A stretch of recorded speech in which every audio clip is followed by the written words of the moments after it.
Hi, everyone. This is Patrick Boren, Principal Consultant from Texas PGB, and I'd like to welcome you to another session of Life in Remote Work, brought to you by Texas PGB and GreenData.io. This will be a recorded webinar available for you to review after the fact, and we'd like to make you aware of that as we kick things off.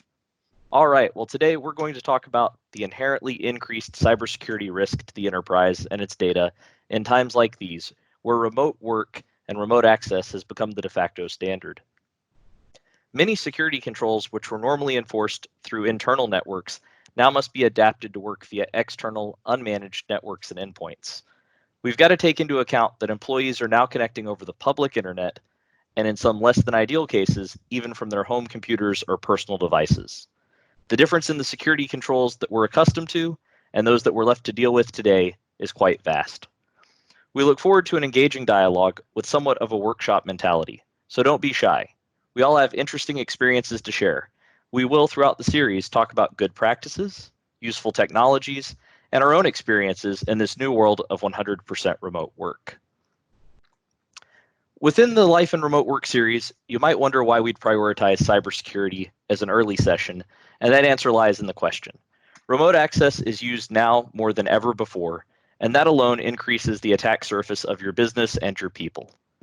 This situation presents a shift in how and where your security controls are deployed, how they're implemented, and what you're trying to protect. The concept of the internal corporate network is by and large gone, and you have to act now.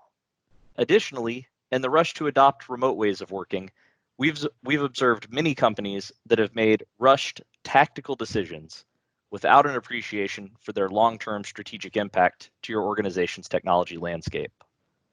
To take us through the discussion on cybersecurity today, we've asked one of my colleagues, Adam Korab, to join us.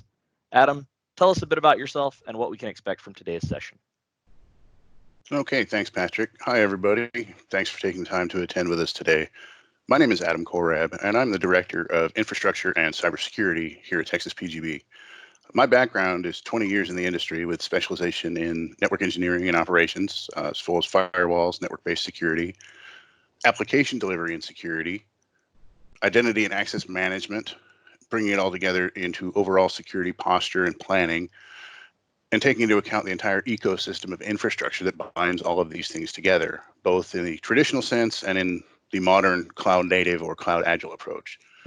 Today, what I'm going to talk about are a few things like the key components of your cybersecurity plan, best practices for remote workers, and then at the bottom of the hour, we'll talk about some tips and tricks that we have with a quick demo to ensure security within Office 365. So when we talk about a cybersecurity plan, what is it anyway? It's a comprehensive set of plans, policies, and procedures which address all domains of cybersecurity for the business today. And it's a massive undertaking. And in addition to being massive, it's also constantly evolving and shifting as a target. So we're not going to attempt to cover every minute facet of a cybersecurity plan today, but I do want to explain some of the most important points at a very high level. The overall goal of your cybersecurity plan is to provide a uniform and secure work environment, in this case for your remote team. Now, this requires planning, policy, and most of all, a whole lot of good communication. That is probably the single most important thing here. And that's because effective security depends on your people knowing what's expected of them within the realm of security. So your plan should cover things like what you see on the screen here: technology-based security controls. A few to get you thinking are data security policies. What is your sensitive data and where is it stored? For instance, are users allowed to send it by email? You should have a policy on that. We want to consider things like endpoint management, security protection of the desktops and laptops. How do they get their updates and patches? And how do you make sure that you have effective backups as a line of defense against things like ransomware and malware? Policy should cover and have technology controls around cloud data storage, specifically things like OneDrive or Dropbox, Google Docs, or many of these other cloud services that people can use and do use for free. You also want to address your policies and restrictions and controls around USB devices, removable USB drives. A lot of people pick something up and they're like, oh, what's this? And they'll plug it in to find out. That's probably a bad idea. The last technology-based security control would be password management, use of a password manager or effective password policies, dovetailing into multi-factor authentication and single sign-on. Moving to the next part of your cybersecurity plan, business continuity procedures.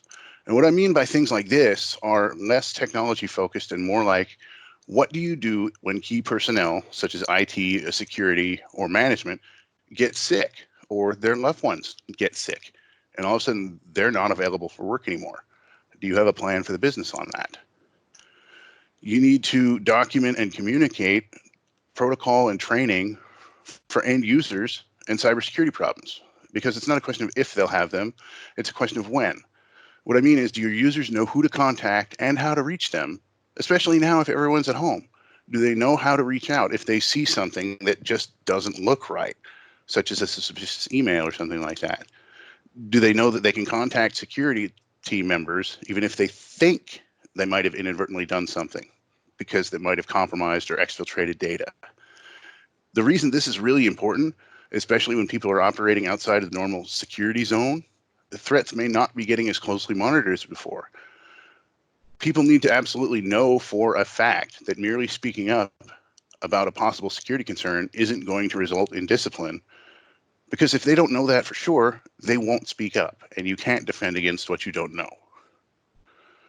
Next in your cybersecurity plan, you do need to cover incident response. This, like the plan overall itself, is very comprehensive. Many companies include cybersecurity and incident response as an afterthought to an overall business continuity plan. But this is 2020 and the timeline is strange, and that is just not sufficient anymore.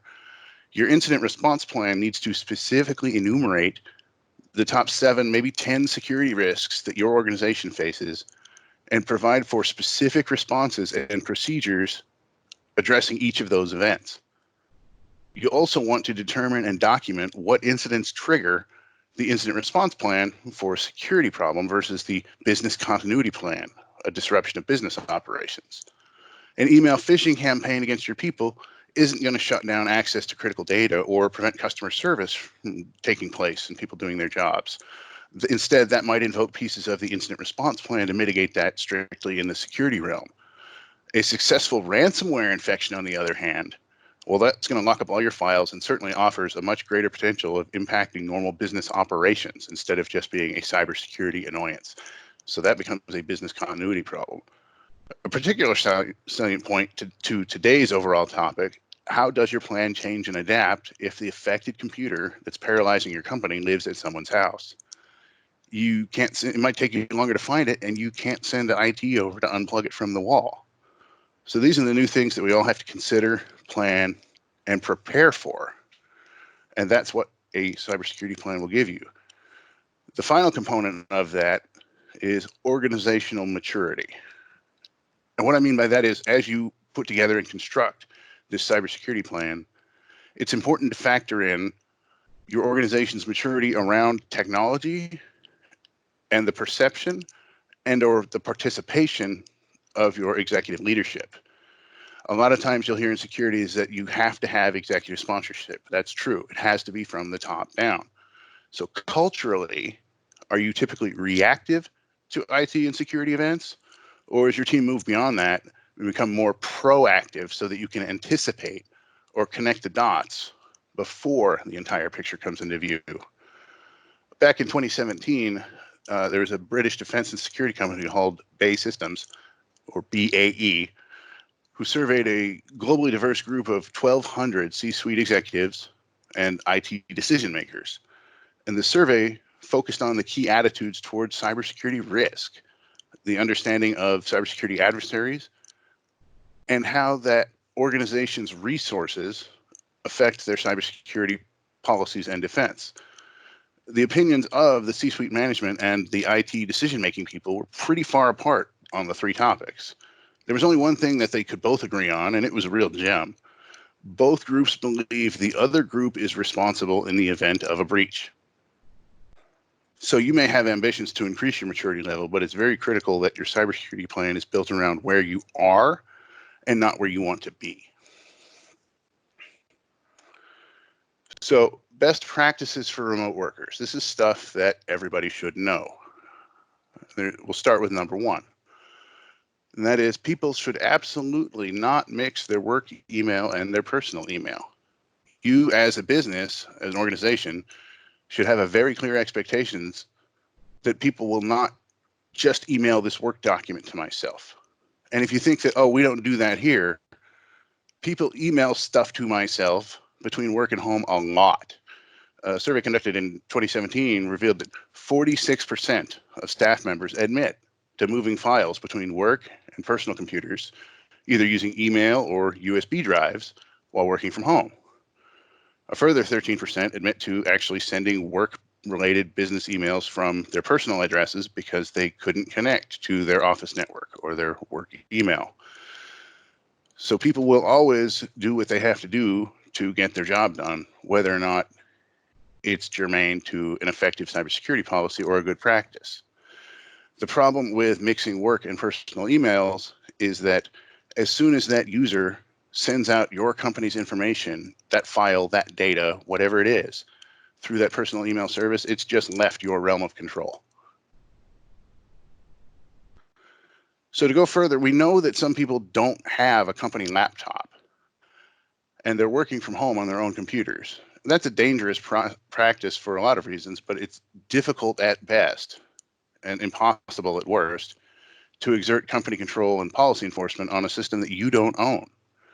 It becomes a lot safer when you avoid connecting all of these unknown devices directly to your business network, but instead you can offer and enforce the use of virtual workstations like Windows virtual desktops on Microsoft Azure or many other solutions. WVD is very quick to deploy, and the benefits are enormous, both from a security point of view and a productivity point of view. When you use these virtual desktops, users connect from whatever device they might have, from whatever internet access they might be using, to the virtual desktop, which is under the care and control of your organization's IT and security. And so it keeps their home devices and your business technology more isolated from each other, and that's a really good practice. Best practice number 2 for remote workers is something that many people already do, but perhaps not in the context of working from home. And that is, you want to be very mindful of sensitive documents and data. Classic example is you're in the office and you've got hard copy of a sensitive file that's printed out. And at the end of the day, what do? You put it in its folder, you put it in your filing cabinet, and you lock it up. At home should really be no different. Find a way to lock it up. Don't leave it on your kitchen counter. Shred things that you don't need anymore. This is an information security hygiene best practice, and just because you're at home doesn't mean it's time to relax that. So the final best practice number 3 is to be vigilant about phishing and scams. So unfortunately, now more than ever before, cyber criminals are exploiting things like the worldwide pandemic to their own ends. There's a poignant recent example from March 17th, or just about 3 weeks ago. It was a phishing campaign impersonating the World Health Organization, and it promises the latest on coronavirus. That's corona-virus as a quote. However, even though the WHO is a globally recognized venerable authority on these sorts of things, many people would be tempted to open the email. So we actually did get a copy of that because they sent it to us. So let's take a look at that. So in this particular effort, threat actors, which is a fancy way of saying the bad guys, used the lure of a fake ebook called My Health, and saying that it includes comprehensive research on the global pandemic and guidance on how to protect children and businesses. However, what it actually delivers to you is an information stealing Trojan malware called Formbook, stored in encoded format on Google Drive. That's a cloud service for which a lot of people have a legitimate use. We mentioned that users use cloud storage. So Google Drive might be freely accessible to users through your typical security controls and filters, especially now. If they're connecting from their house, going directly out to the internet, there's no restrictions on what they can go get from the web. These threat actors aren't dumb. They're using the emotional appeal of protecting kids in an already charged and stressful situation. So on its face, here's the email. And we're going to go ahead and look at some of the tip-offs that this is a phishing threat.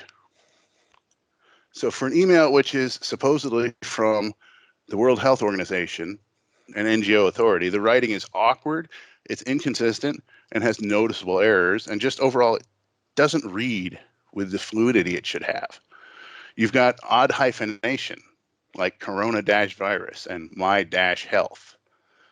You've got awkward sentence structure, weird punctuation, and inconsistent capitalization patterns. Sometimes coronavirus is capitalized and sometimes it isn't. If you look at guidance to children in business and critical preparedness, you see that the end of those lines is a semicolon, where it would be proper to use a colon. Awkward sentences like practical checklists to keep kids in business center with the British spelling of center safe, or stay aware with the most contented information. We're still trying to figure out what contented information is. And then capitalization things, for instance, the sentence of avoid touching eyes, nose, and mouth. Eyes and nose are capitalized, but mouth isn't. And then we get to oddly specific instructions, like at the bottom of the email, that you can download and access the attached My Health zip file from a Windows computer only. Well, if I'm disseminating information from the WHO, I don't want to disseminate it only to Windows users. That's a big tip off. The biggest clue, the single one, the biggest thing here, it's an attached zip file. Normally, we'd expect that for information distribution efficiency, a link to a website, or maybe it's a PDF, but it's out on the web. The point is that when you're sending this to tens of thousands, hundreds of thousands of people, you're not going to send a 22 kilobyte attachment to every single one. That's just the wrong way to do it. But if you're delivering malware and you want people to run it, it's the right way to do it. So that is the end of our section on remote worker best practices. I'm going to go ahead and turn over the presentation to Patrick now, as he's going to present some practical related tips and tricks for Office 365. Absolutely. Well, thanks, Adam. And I really think what we've covered so far has been important. The components of your cybersecurity plan, while they may seem obvious, and as we highlight them, they may be something that you recognize that you do, or even something you can improve on. I think it's important we take a few minutes in this hectic time and bring those up, as well as our tips for remote workers. Some of those common sense things, such as being vigilant for phishing during these times. I think it's just very important we keep that on the top of our mind and remind workers every day of that. Well, now let's talk about a few things as an organization that you're able to implement, tips and tricks to keep your organization safe and secure.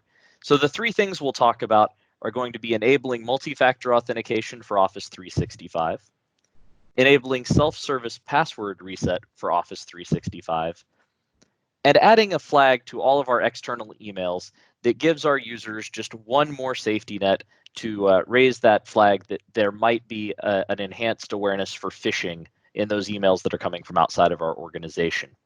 Now, for this part of our presentation, we will go ahead and actually be demonstrating the steps to do each of these. As I mentioned earlier, since this is recorded, you're welcome to come back and follow along in your environment later. So to get started, I'm going to go ahead and access the Office 365 Administration Center, and we'll begin by working on the multi-factor authentication piece. So here in the Office 365 portal, once we've logged in, we want to access the Administration Center by clicking on Admin, and then we'll move into User Management. User Management's where we can go to add and remove users, assign licenses. So if you typically do administration for your Office 365 tenant, this is probably a page that you've seen before. If you're not using multi-factor, though, you may have never noticed up on the toolbar the multi-factor authentication button. When we click there, that'll take us to a new page where we're able to enable and enforce multi-factor authentication. And we'll talk about what those two different terms mean. For a moment, though, we'll talk about just what is the idea of multi-factor. So multi-factor authentication combines the necessity for when you log into the system to not only know your username and password, but to also have something else. And so that can be a code that gets sent to you via SMS. It can be a code that's delivered to you via an app on your phone. It can be a phone call. There are many different ways you can receive that information, but it's a third piece of information other than your username and password that help authenticate and ensure that you're you. Not so long ago, people carried around RSA keys on their keychain with rolling digits, and that was the same type of idea for multi-factor. So here we are on the multi-factor authentication screen, and you can see that we control this on a user by user basis. So in our test environment here, we've got about a dozen users, and you can see that Alice user has multi-factor authentication turned on, and it says that it's enforced. You can see that the other ones here say disabled, so that's not turned on, not accessible for those users. Now, today, we're going to actually work with our user Harriet. And for Harriet, I've selected the row with Harriet, and you'll see that on the right, I have the option to enable multi-factor authentication. And we talked about there are two things we can do. We can both enable and enforce multi-factor authentication. Enabling multi-factor gives the user the ability to use multi-factor authentication if they choose. So that's a permissive option. It gives them the chance if they'd like. Now we know that if we're really keeping an eye on our security posture, we might want to go ahead and take it a step further and say that they shall use multi-factor. So we can go ahead and enforce that. And enforcing it goes ahead and makes it so that they must enroll the next time they log in, and they must use multi-factor authentication. So here we've enabled that for Harriet. Now I'm going to turn it back over to Adam for a moment. And Adam, why don't you take us through logging in as Harriet and what the setup process for multi-factor authentication looks like? All right, sure thing, Patrick. I'll go ahead and do that. And I'll go ahead and share my desktop here with a browser. And I've gone to outlook.office.com because I want to log in and I want to read my email. So we'll go ahead and do that, and we'll type in our password like we do every day. Hey, wait, what's this? This is unusual. More information required. So let's check this out. So we click next, and we find out what's going on.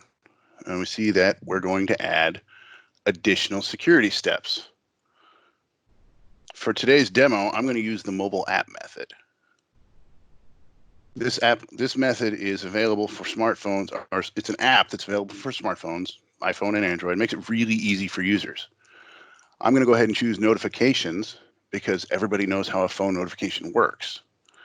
And because then I don't have to pick up my phone, unlock it, swipe through everything I'm doing, and find the Authenticator app and find a 6-digit code before it expires.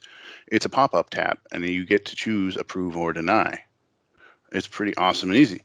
So I'm going to choose mobile app and receive notifications, and then I click set up. And it takes a second of mobile app. So then I open the Microsoft Authenticator app on my phone, and I choose that I'm using a work account. It opens up the device camera, and I just point it at my screen.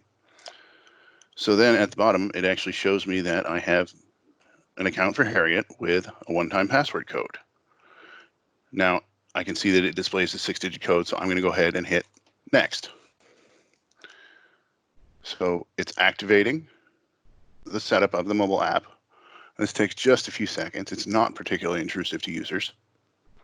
So it's configured for notification and verification codes, and so then we click next. So now it does a test thing, and you can't see my phone, but I've got an approved sign-in.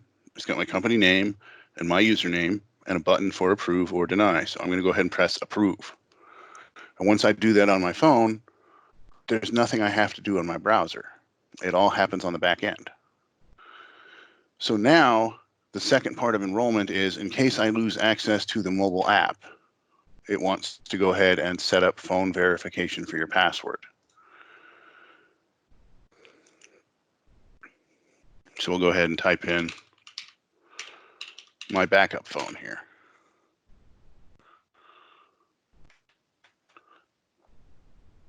And we'll type in the code here.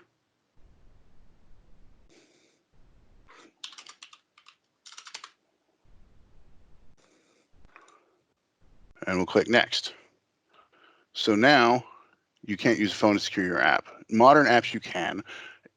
This is giving you the option to set up app passwords. We're not using those today, so we're going to go ahead and click done. So now we're back to where we were trying to go in the first place. We're in Harriet's email. So I'm going to go ahead and sign out of this and see what happens when we're not having to go through that initial enrollment. What does it look like after you do that? So And while Adam does that, I'll interject here. One thing that's particularly important around this is communication. And I know earlier when we talked about your cybersecurity plan, we mentioned that communication was a key part of that. And the same is true here. When we're turning on new features in Office 365, we want to make sure that we're notifying our users before we do it. In the age of increased vigilance around phishing, if the first time they go to, or the next time they go to log in, they see a message that says they need more information and it's asking for their phone number and it wants them to install an app, if you've trained your users well, they may start to have a spidey sense about that and say, this is weird, I don't know why this is happening, and that should trigger them to speak up. But we want to be proactive and we want to communicate with them before we make those changes so that when they do see that, as Adam mentioned, it's a very unobtrusive process. They walk right through it and you're more secure as a result. So go ahead, Adam, log back in as Harriet. All right. So new browser, new day. I'm going to go ahead and send in my password because I want to read my email. So now, instead of doing the enrollment, approve sign-in request. And at this very same time, I've got the pop-up on my phone. All I do is I tap the approve button, wait a few seconds, and that's it. We've turned on, we've enrolled in two-factor authentication, and we see what the process looks like when the user is enrolled and done. So this is what you would do day to day. Now, in most times, you would set it up and you would do your two-factor authentication once. You could set it up so that you don't get prompted if they're at work. If they're off-site, they get prompted. Things like that.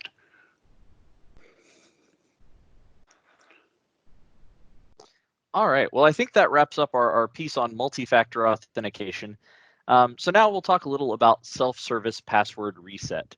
Now, self-service password reset gives your user the ability to register things like security questions or other factors that will enable them to reset their password should they forget it.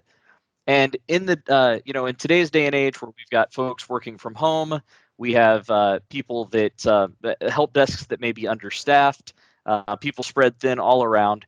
It's a great opportunity to enable self-service password reset to reduce some of those calls, reduce the stress on your users, and put a little more control in their hands.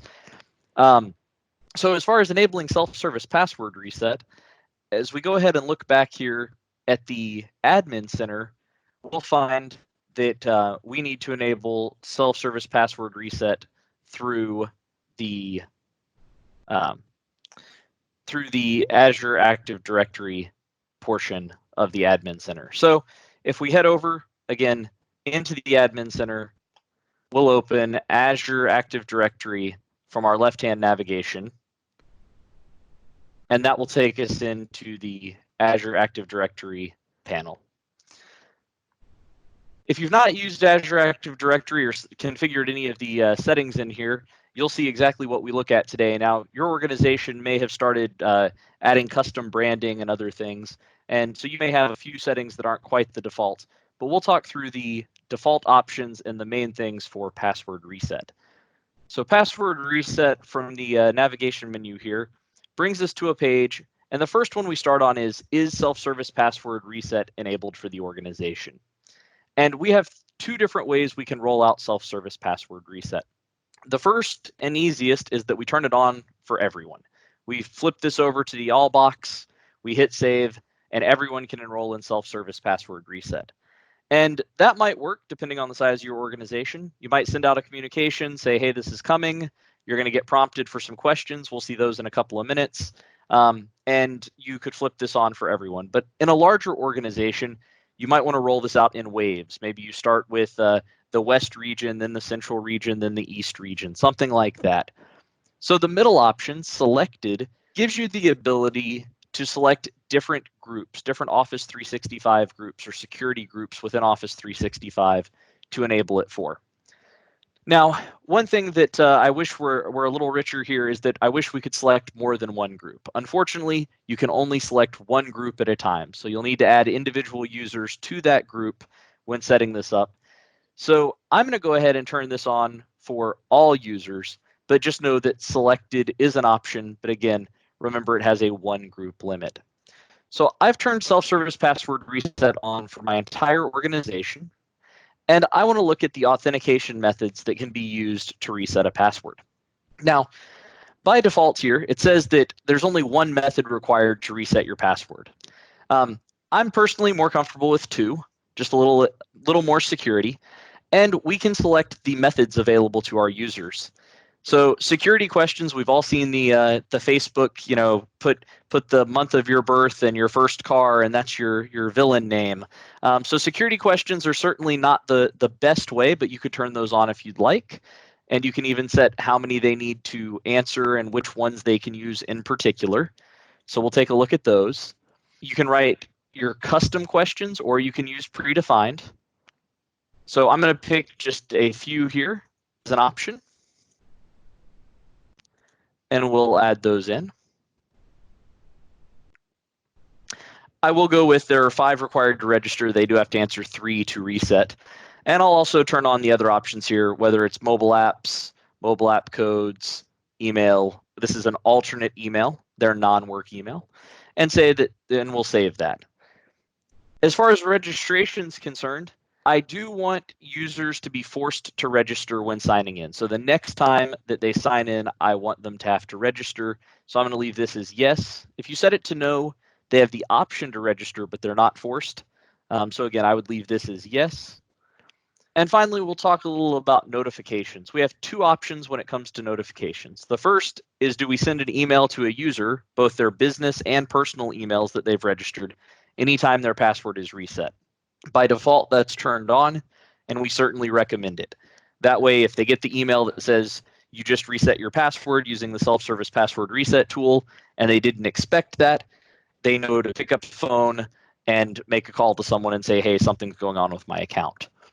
The second option, turned off by default, is to notify all global administrators on your account when any single admin resets their password using the self-service password reset tool. This is turned off by default, like I said. We do recommend this be turned on. This would be a great way, if someone were able to guess your questions, to take over a global admin account and really wreak havoc on your enterprise. So we do think this is something that's important, albeit potentially a little embarrassing. If you're one of the global admins and you've forgotten your password and you reset it, everyone will know you forgot it. So that takes us through configuring self-service password reset. Again, fairly straightforward, just the 4 menu options here that we walked through. And let's take a look now. Adam, do you want to show us what it looks like when you log in and set up self-service password reset and then do a password reset for yourself? Sure thing. This time I'm going to show up and I'm going to be Bob, a colleague of Harriet's. So I type in my username here to log in because I want to go read my email. My usual password, which I know. And just like when we're enrolling in multi-factor authentication, we get a prompt saying more information is required. So we'll click next and we'll go ahead and work through that process for Bob.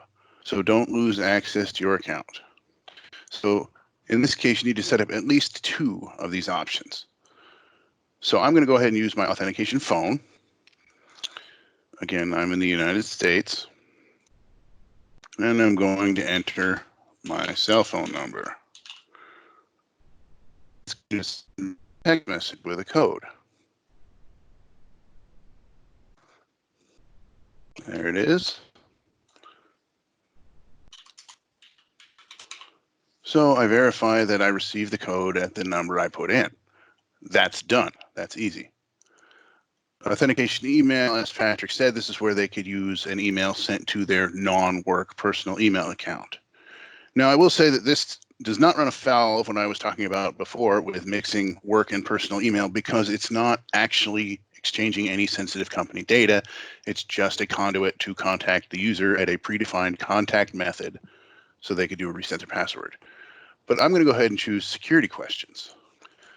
So you have to set up 5 questions, and the answers must be at least 3 characters long. So we'll just go ahead and do the first couple of them. So we'll go ahead and use made-up answers here for security professionals. We're in Houston, so we'll go ahead and use that. And what city did your parents meet? Might type the same thing, but let's just say that they met in Austin. Or my nearest sibling, maybe they live in Dallas. And what city was your father born? We'll go ahead and keep our theme here. And the first job, let's say that's in El Paso. So we've got our 5 questions and our 5 answers for Bob. We'll go ahead and save those. And we'll finish it. No, we're not going to save the password. So now Bob is enrolled, and it's going to proceed to his email. Now, his user account was reset, so he's getting the initial prompt here to set up his language and time zone. Most cases, users won't see that. They'll go directly to their inbox. Cool, that worked. So I'm going to go ahead and sign Bob out, restart the browser, and I'm going to come back and pretend like Bob forgot his password.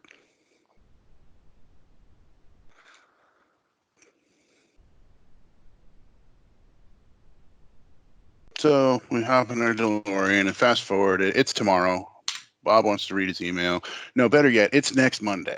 And Bob's had the entire weekend to forget his password. Oh, shoot. I don't remember what it is. So I click on, I forgot my password. We'll get back into account. The user ID is pre-populated. There is a captcha to prevent robots from trying to impersonate users to reset their passwords. So we'll verify I'm a human and click next. What are we going to do? Here's something really interesting. Notice how it doesn't tell you the whole number to which it's going to send the text message. That's great, because if I've got your email address and I go to forgot password and you had this set up, I could go and extract personal cell phone numbers for lots of people who probably don't want me to have their phone number. So we'll go ahead and verify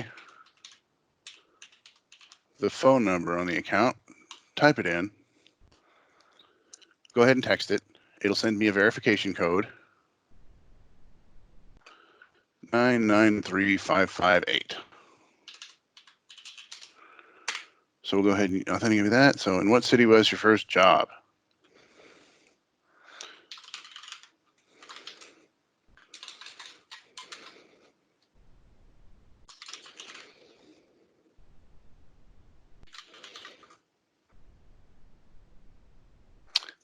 And of course, in a perfect world, I would have used the correct answers, because now I'm trying to figure out in which order I put these in. The important thing here is that if I answer these questions correctly, it will prompt me to get a new password. You know, and while you're doing that, that reminds me of a joke I saw the other day, and it was, you know, as a cybersecurity professional, it really seemed to shake the person on the phone at Chase when they asked me for the name of my first dog, and I told them it was capital A $397 lowercase l capital M. Not everybody uses real answers. Absolutely. Absolutely. I treat it as an additional password field, and I put them into a password manager such that it copies and pastes it, and I don't have to remember these things. Here's a great example of why you should do it that way. So unfortunately, I can't go retrieve the answers, but for the purposes of this demo, if I answered these questions correctly, I would then be prompted to set a new password for Bob, and then I would be taken to my email. Wonderful. Well, However, I think that brings this us is a practical example of how two-step verification, and if somebody else tries to reset your password, this is what happens if they don't succeed. Yep. All right, well, I think that takes us to our next piece, which is really around how we'd like to flag external emails to raise awareness when it comes to phishing. So I've gone ahead here and gone back into the Microsoft portal, and we're going to access the admin center again. Now, within the admin center, this time, because we're looking at doing something with email, we need to access the Exchange admin center. So again, show all on the left side, Exchange admin center on the left. While that's loading, let's talk a little about this. So we know that emails that come from outside of our organizations aren't uncommon by any means, but we may want to flag those with additional text to ensure that our recipients understand the source and treat the message accordingly.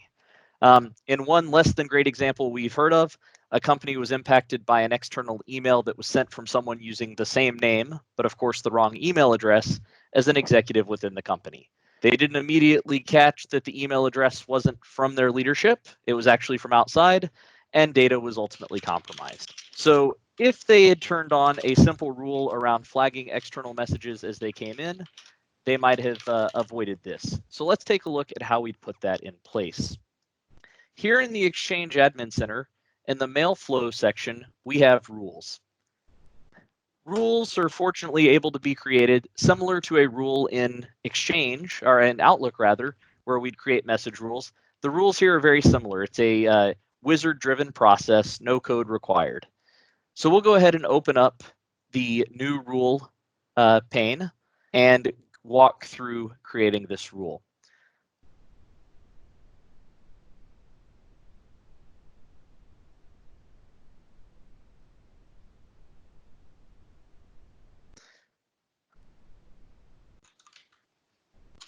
Of course, like any good demo, it just wouldn't be complete without something hanging up.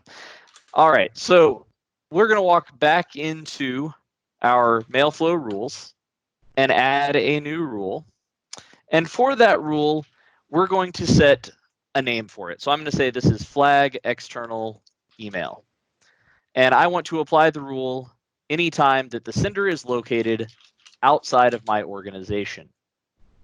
And when that happens, I want to do the following. Now, looking at these choices, I don't really see the one that I'd like.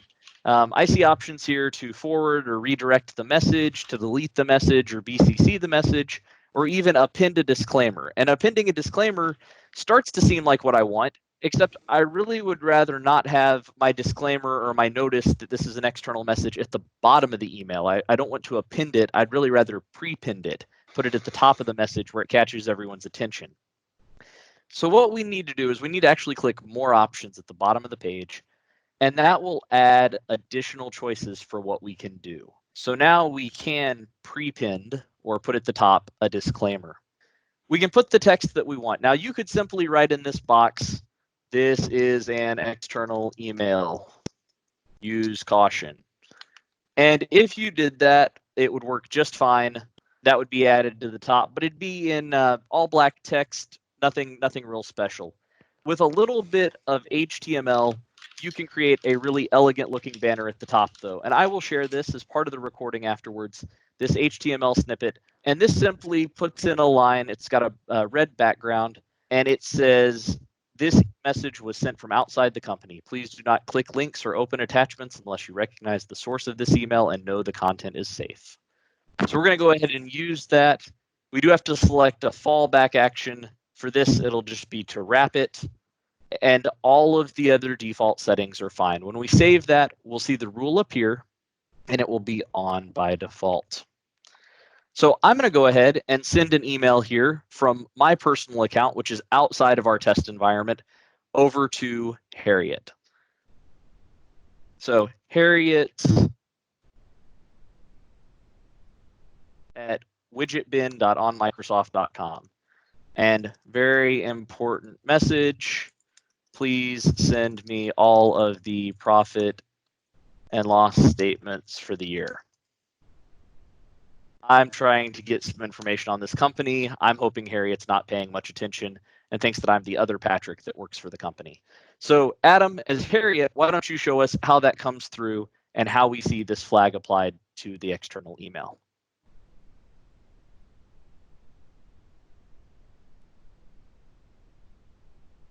Sure thing. Let me go ahead and share my screen again. And once again, this is Harriet's email box.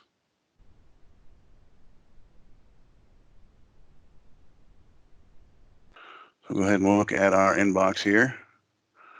And this shows up in focus. So here's the message from Patrick Bourne, very important message. You can see in the preview pane that it was showing. So here is from Patrick Bourne to Harriet user. It doesn't show the address by default. It shows the person's name. That's why sometimes this can happen. If you hover over it, you can find the email address, but people read quickly, they only see the name. Now you've got this pretty red banner sent from outside the company. And if you actually reduce the size of the window, you see that it automatically resizes and wraps nicely, so it looks good and people get the entire warning banner across any device that they happen to be reading this on. This will also show up in the message when it's displayed on their mobile phone or tablet.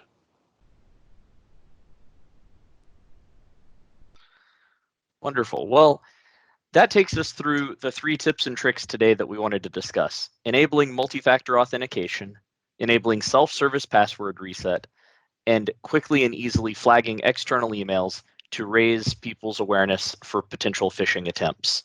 Of course, these are not exhaustive. There are many other things you can do, but these are just some of the items that we'd like to share, and we're glad that we got that opportunity. At this point, I'd like to move us into more of the collaborative session. Do we have any questions from the audience? Anyone have any questions about what we've presented today, or anything that you've seen recently, or maybe even any horror stories of what you've seen recently that you'd like to share with the group?